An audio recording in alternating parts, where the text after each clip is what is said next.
guys, welcome back to my channel. Today I am finally getting around to filming my Q&A. I put a video on my channel about a month ago, I think, and asked you guys to ask me some questions, and then I just never got around to filming it. So I thought that today I would finally sit down and film that video because it has just been so long, and yeah, I thought why not? Why not just get it over with? And we're getting really close to 600 subscribers too. I think we're at like 598 today or something, which is super duper exciting. So thank you to everyone who has subscribed or watched a video or whatever. It's bizarre to me to think that there are nearly 600 people watching videos of Spike, and that, yeah, you guys want to watch videos of him. That just blows my mind. So thank you so much. And yeah, let's just get right into the questions. I have my phone here, and I've screenshotted them all, so yeah, let's get started. The first lot of questions are from Bitless Believer, and they have asked, how long have you been riding? I've been riding for about 14 years, I think. Not consistently. I didn't buy my first horse until I was an adult. I used to just ride friends' horses, so yeah, a lot of the riding I did when I was younger was just sort of on and off, never really consistent. So 14 years, but not like a whole 14 years of riding, if that makes sense. The next question is, do you have a favorite breed of horse? If so, which is it? Yes, I do. I love warm bloods. Spike is warm blood. I'd never had a warm blood prior to owning him, but he has definitely swayed my opinion. And yeah, I love warm bloods. And the last question they've asked is, what would be your dream horse? I'm not really sure about this. I don't know if I have like a dream horse. If I had like to pick certain like things about a horse that I would like, I would probably either get a bay, a grey, or a like black horse. They have to be at least 16 hands, preferably a warm blood, or some other sort of like sport horse breed.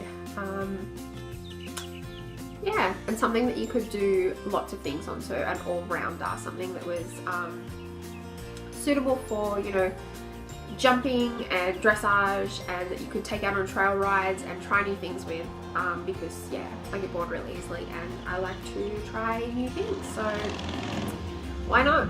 I'm filming this right by a window at the front of my house, so there is probably like a whole shit ton of road noise, and I apologize for that. I can't stop the traffic. I could try and stop the traffic. I'm not going to. So the next lot of questions are from Exceptional Equine, and she has asked, what's your favorite thing about Spike? I have lots of favorite things about Spike. His personality is probably my favorite thing, because he has the biggest personality of any horse I've ever known in my entire life. He just has all these little quirks, and yeah, he just constantly makes me laugh just with the things that he does, and yeah, I think his personality is probably the thing I love about him the most. The next question from Exceptional Equine was, what's on your equestrian wish list? What is on my wish list? Probably just more breeches, that sort of, and saddle pads. They're kind of like been my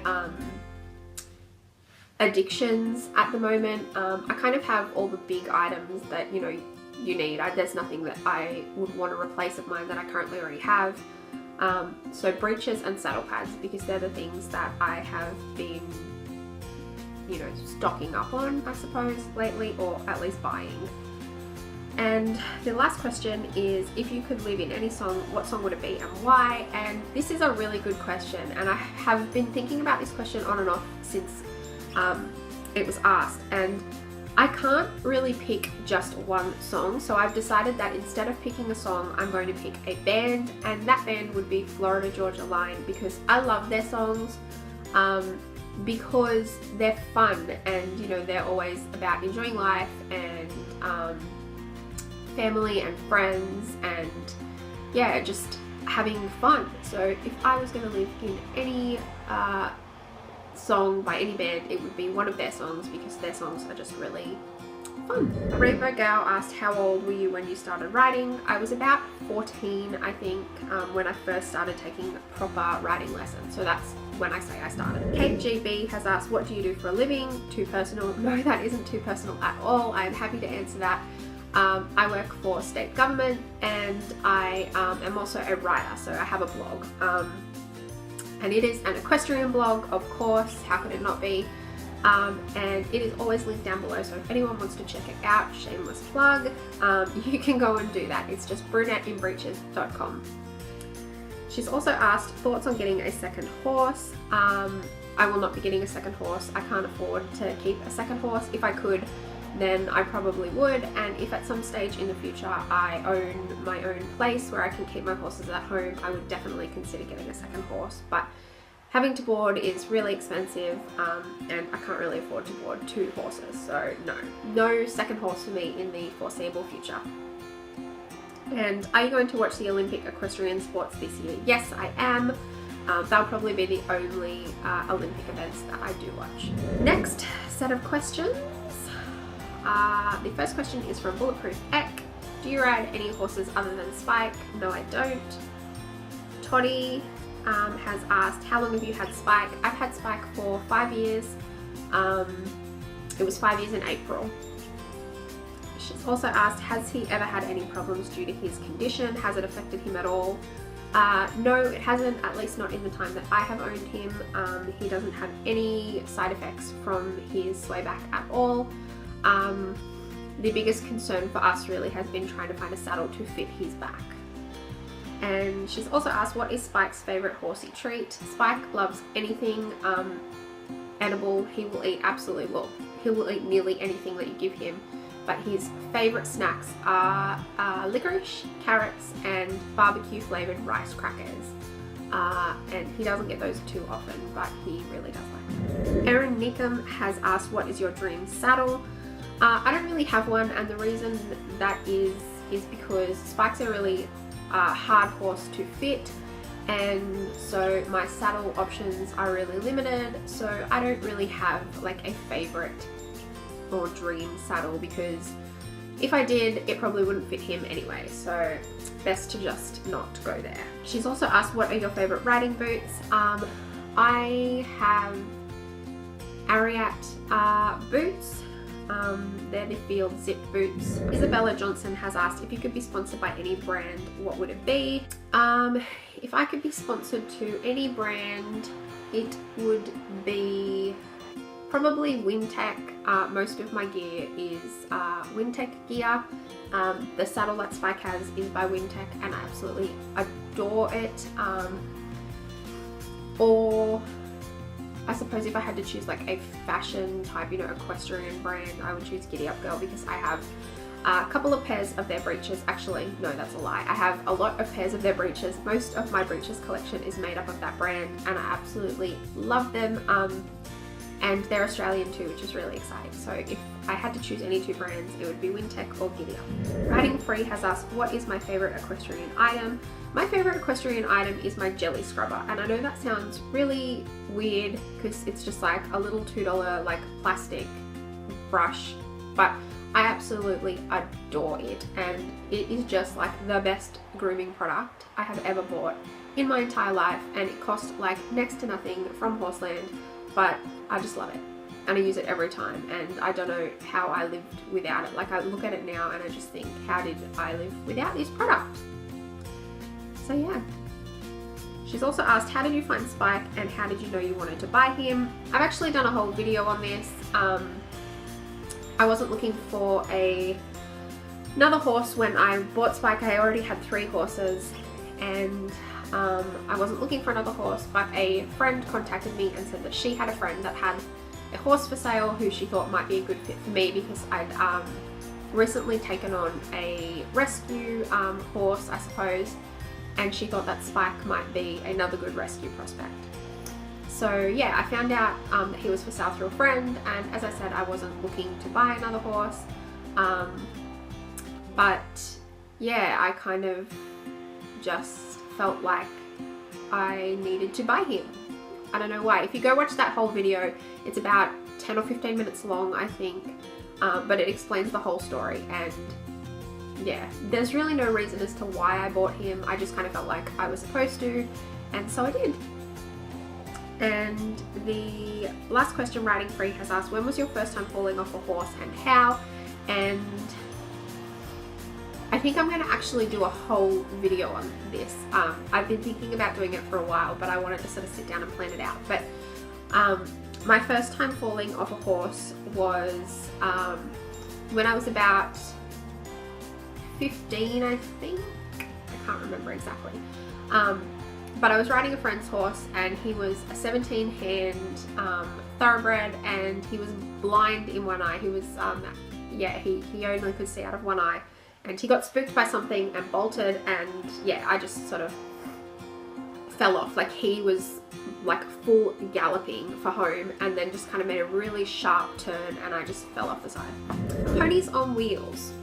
Will you be looking at buying another horse one day? If so, what breed, discipline, colour would it be? I would love to buy another horse one day, but as I said, I can't really afford to board another horse. But if I did buy another horse at any point, I would probably buy another warm blood or an Irish sport horse, because I really love Irish sport horses, or a stock horse, because I think they're great all-rounders. Why did you choose a Wintec saddle for Spike?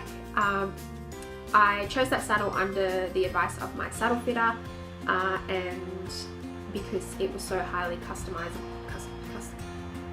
it was able to be customized to fit his back, basically, is what I'm getting at. And the last question that Ponies on Wheels has asked is my biggest equestrian pet peeve, and I've actually just filmed a whole separate video on this. But of all of those things that I said in that video, the thing which probably frustrates me the most is people who dismiss the importance of groundwork.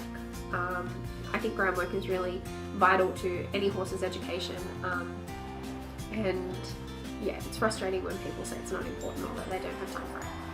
So that is my biggest equestrian pet peeve. The last set of questions are from Jumping to Freedom, and they've asked, if you could describe your relationship with Spike in 4 words, what would it be? Sporadic, loving, what else would I use? This is a good question, thank you. Hilarious. I don't know if many people would use that word to describe their relationship with a horse, but Spike is a real character and he's constantly making me laugh. So that is definitely one word I would describe our relationship as. And this isn't really a word more than a phrase, but I would say that it's a series of misadventures.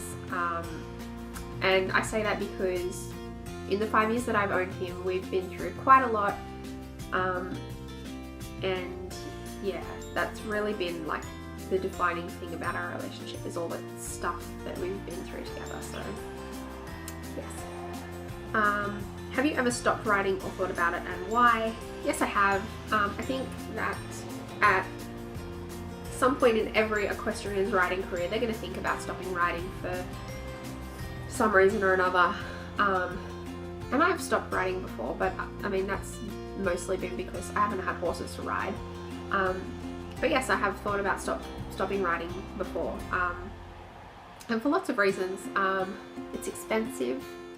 I'd never sell my horse. I would never do that. You know, I've always said that I would go hungry before he did. I would never sell him or compromise his care because it's expensive. But that's definitely been a big factor that's made me think, you know, and it's been the reason that I've sold horses in the past. And I guess too, when we have bad days, or months or weeks or whatever, where you just feel like, you know, you're not making any progress and it kind of isn't fun anymore. And I'm sure that there are people who would think, oh, you know, if you're a true equestrian, you wouldn't think that. But I'm sure that every equestrian at some point has felt like, you know, this doesn't feel like fun. It feels like more effort than it should. And it kind of makes you want to stop, but then, you know, you get a good day where suddenly everything's perfect again and you realize why you love it so much. So yes, I have thought about stopping, and for lots of different reasons. And the last question is, what is the best piece of advice you can give to a fellow equestrian, no matter their age or skill? And the best piece of advice that I would think I can give to any equestrian is to never think that you know everything. Everything you know about horses could change with the very next horse that you meet or ride or work with or whatever.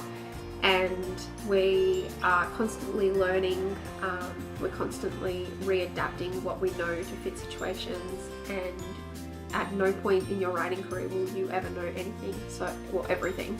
Anything. That's a terrible word to use. At no point in your riding career will you ever know everything there is to know about horses. So always be open to learning new things and learning from new people and taking on board what others have to say. And you know, that doesn't always mean that they're right, or that it's the right thing for you or your horse, but there's always something to be learned from someone, so never dismiss the importance of learning. They are all the questions that I have for you guys today. Thank you so much for asking me all these questions. I appreciate it so much. And I don't really know what my next video is going to be. My goal is to upload a barn vlog every weekend, and I was doing well for a little while there, but yeah, I haven't seen Spike for a couple of weeks, so my next video is most likely going to be another sit down and talk to you guys type video, but if you have any suggestions on what you'd like to see, please let me know in the comments below. Thanks, bye!